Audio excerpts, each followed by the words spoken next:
Ang San Miguel Beermen nga ay ang back-to-back champions ng Philippine Cup. Pero ang tina-target nga ng 9 times PBA MVP nilang si JMF ay maka-Grand Slam nga bago siya magretiro sa PBA.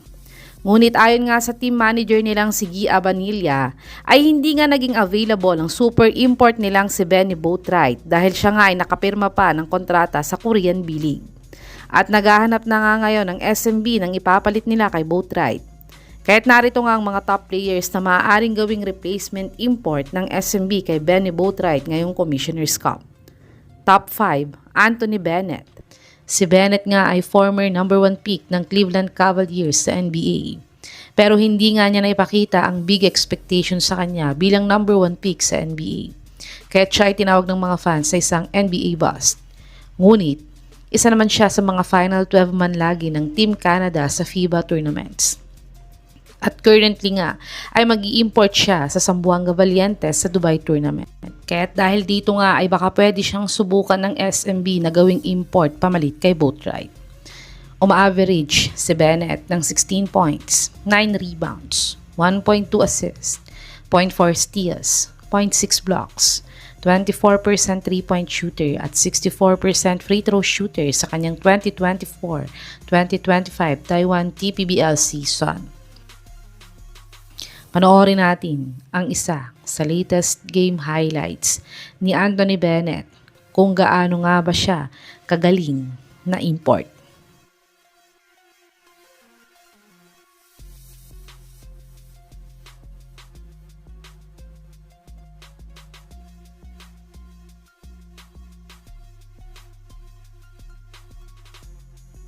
Top 4, Thomas Robinson. Si Robinson nga ay muntikan maging import ng SMB sa PBA 47 Commissioner's Cup. Yun nga lang ay nagka-injury siya sa isa sa mga practice game nila kaya hindi ito natuloy dati. Pero nakapag-import naman si Robinson sa PBA pero sa NLEX nga lang ito. Kaya't kung nais ulit subukan ng SMB na gawing import itong si Robinson ay siya na lang ang kunin nila. Nag-average si Robinson ng 12.3 points, 9.7 rebounds, 1.9 assist, 1 steal, 0.5 blocks, 53 field goal percentage, at 53% free throw shooter sa kanyang 2024-2025 Puerto Rico BSN season. Panoorin natin ang isa sa mga latest game highlights ni Thomas Robinson kung gaano nga ba siya kagaling na import.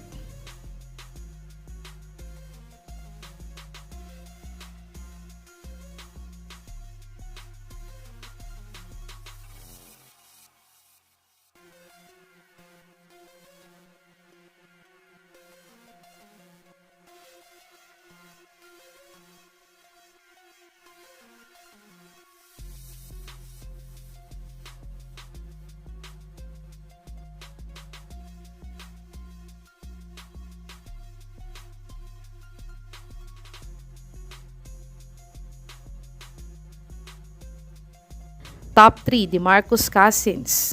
Si Cousins nga ay patagal nang naglalaro sa mga Asian Overseas League. At napag-champion na nga niya ang isa niyang team sa Taiwan at ang Zamboanga Valientes sa 2024 The Asian Tournament. Kaya't subok na nga si Cousins maging import sa Asia. Pero ang problema nga lang kay Cousins, palagi ay talagang mainit nga ang ulo niya. Sayang nga at fit sana siya sa SMB dahil may shooting nga siya at pwede silang maging twin tower ni JMF sa Commissioner's Cup.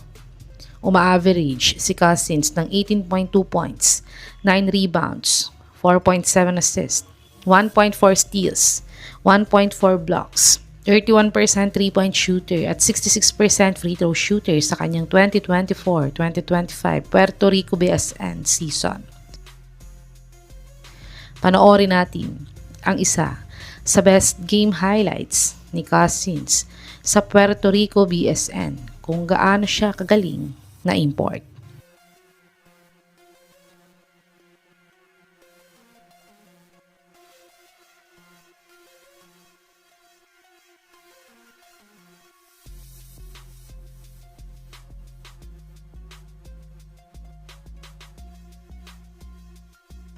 Top 2, Kenneth Farid. Si Manimal nga ay isang hustle at defensive big man sa NBA dati. Kahit undersized nga siya bilang isang big man, ay dinadaan naman niya sa sipag ang lahat. At sakto nga dahil kulang sa power forward player ang SMB ngayon.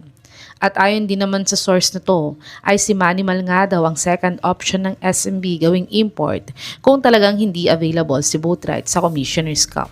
Si Farid ay nag-average ng 7.2 points, 5.2 rebounds, 0.4 assists, 0.4 steals, 0.8 blocks, 53 field goal percentage at 66% free throw shooter sa kanyang ongoing 2025-2026 Gris Heba A1 season. Panoorin natin ang isa sa mga latest game highlights ni Manimal kung magiging fit nga ba siya sa sistema ng SMB.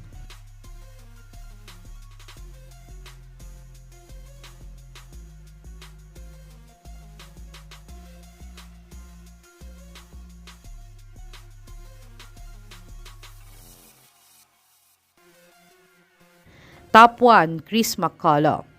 Si Chris nga ay former import ng SMB last 2019 Commissioner's Cup. At natulungan naman niya ang SMB masungkit ang kampyonato sa conference na to. Pero nang magka-ACL injury nga si CMAC, ay hindi na siya ulit kinuha ng SMB bilang import. Pero ngayon nga ay okay na ulit si McCullough sa paglalaro ng basketball dahil napag-champion na din niya ang SGA Pilipinas at siya pa ang MVP sa tournament na to. At ayon nga sa source na to ay sinusubukan na nga daw kontakin ulit ng SMB si CMAC kung available siya ngayon para gawing replacement import nila sa Commissioner's Cup. Pero wala pa naman daw itong response sa kanila.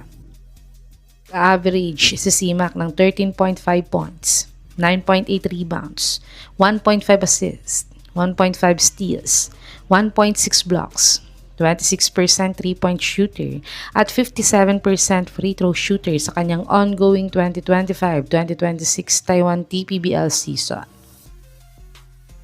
Panoorin natin ang counting highlights ni McCullough sa SGA kung paano niya pinag-champion ang team na ito.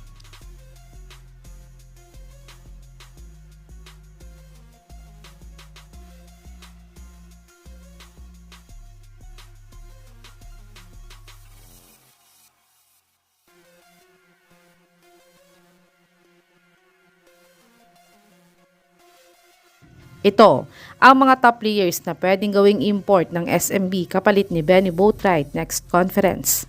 Sa tingin niyo mga kababos, sino sa mga imports na to ang magiging fit sa sistema ng SMB? I-comment niyo na po yan sa baba.